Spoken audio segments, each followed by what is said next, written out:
9:40. Let's go over to the CNMI. And man, I feel like the CNMI's ears is burning this morning, Tomas, because everyone's been talking about the CNMI.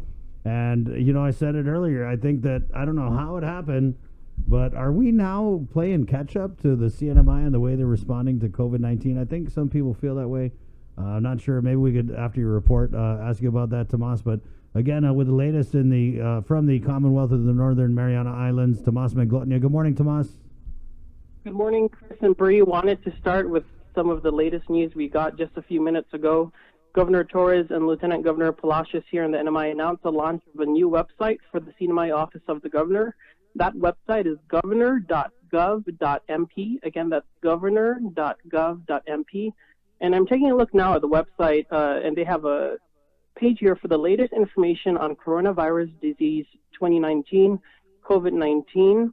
And as of the latest numbers, as of April 20th, as listed on this website, 14 number of confirmed COVID-19 cases, 237 number of persons released from quarantine, 2 deaths, and this is an updated number that we're seeing on the website, 11 number of recovered cases. Again, last we heard there were 9 recovered cases, and on this website we're seeing now that there are 11 recovered cases. Again, that website is governor.gov.mp. That was just released this morning. Those numbers coming from the Commonwealth Healthcare Corporation, according to the governor's office. Also, an update from the governor's task force: 25 ventilators, medical supplies, UV lights for infection control, and equipment arrived on Saipan yesterday from Long Beach, California.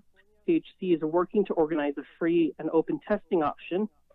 They asked the public to understand that the initiative requires a great deal of resources and planning. Before, they've also called this community-based testing.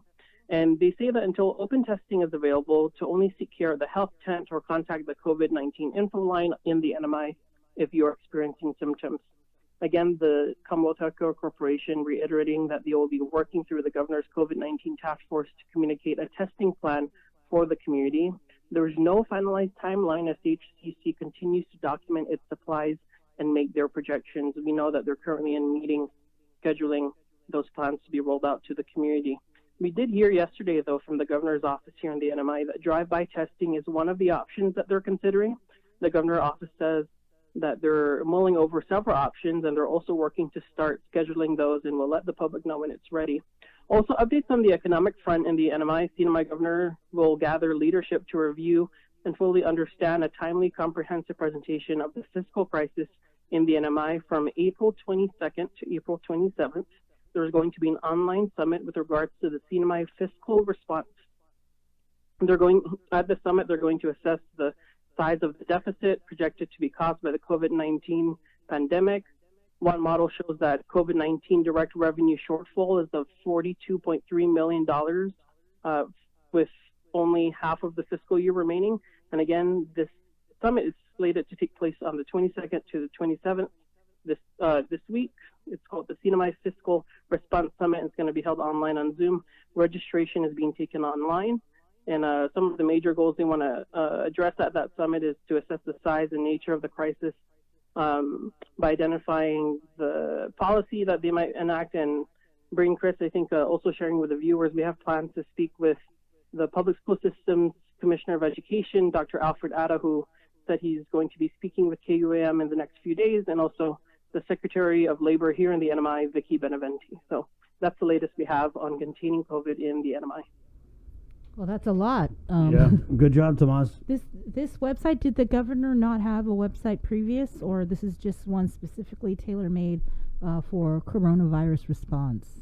So I think I reported when I first got back on island about a month ago, talking with you all, that the governor's website was under maintenance. And so this is his, my understanding, it's his general website. And if you visit it, which was just released this morning, that's governor.gov.mp. And there's a banner there that says latest information on coronavirus disease. And so when you click there, this is, you see the different cumulative numbers. And again, just looking at this website myself this morning, learning that there are 11 cumulative number of recovered cases. Of course, as we said, the last number we heard was 9, so that's up from 9. Yeah, we're just looking at this graphic you sent over. Pretty detailed. We haven't seen anything like this out of the governor's office. And really probably would be good to kind of get an idea of where we at fiscally. There's a budget that's supposed to come out.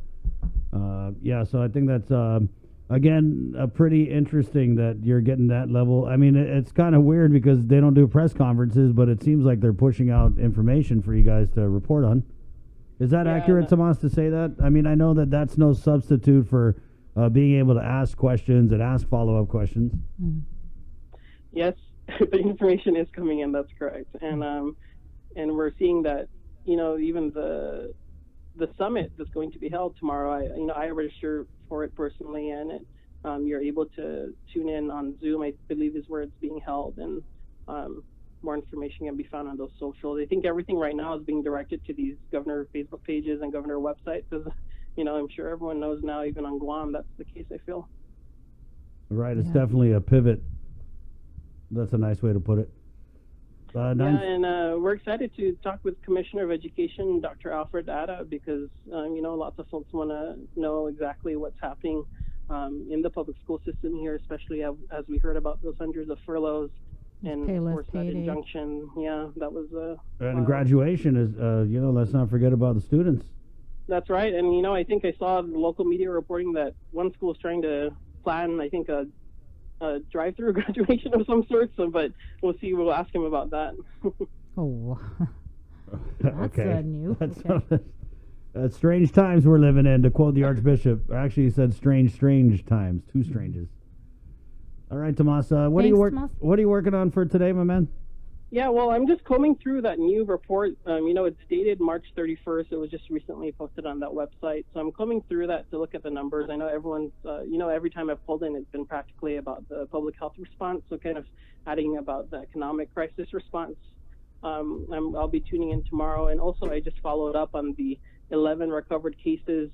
People are wondering what the process is to be confirmed a recovered case, and whether or not they go back home. Are they retested? These are a lot of the same questions, people are asking in every jurisdiction. So we're hoping to get answers as to here in the CNMI, what does it take to be a recovered case, and is there multiple testing phases that they go through to be labeled as recovered? And again, that number, according to that new website from the governor, is 11 of the 14 cases labeled as recovered so far. Right. Okay. I don't know. Can we borrow your website design guy? Because this website over here, look, I mean, I know you're not getting to press conferences, but wow, Bree, what do you make of the CNMI governor's website? I think if you want to know about the coronavirus and what you guys are doing over there in the CNMI, you just go there, and it's got the Facebook, Instagram, Twitter. It puts out all the information on all 3 social media platforms. And then, of course, it has all the issues that they're covering, and then the message from the governor. Yeah. But definitely, if you want to know what's happening and what they're doing, because they're doing a lot, just go to this website, governor.gov.mp. And, of course, to be fair, I want to say that while you guys have migrated a lot of information over to the CNMI governor's website, for us here in our neck of the jungle, it's dphss.guam.gov. They've set up the dashboard that has all the detailed information. That was something that was worked on by a woman who is she's a fellow. She's a fellow. Right. She's actually calling into the show tomorrow, so we'll talk about that. So yeah, I don't want to say like, oh, CNMI governor's website is so awesome and ours sucks. Yeah, and even I think it's still up. The Commonwealth Healthcare Corporation has also had its own website, right. hcc.gov.mp, and prior to this new kind of aggregation, I've been going to the CHC website, and of course that's the hospital. So get all the info from there too. I like it, Tomas. I like that there's I see it, I feel it. There is something with Governor Lulian Guerrero and Governor Ralph in the CNMI. I don't know if there's a history there or if it's just as simple as the Republican-Democrat thing, but there is some tension. Yeah, I mean, was it you, Chris, who shared with me the statement from the governor's office saying that the NMI governor is not interested in a back and forth with the Guam governor? I think that was one of the statements that was made. Yeah, and you can tell when people media here ask the governor about what Saipan's doing.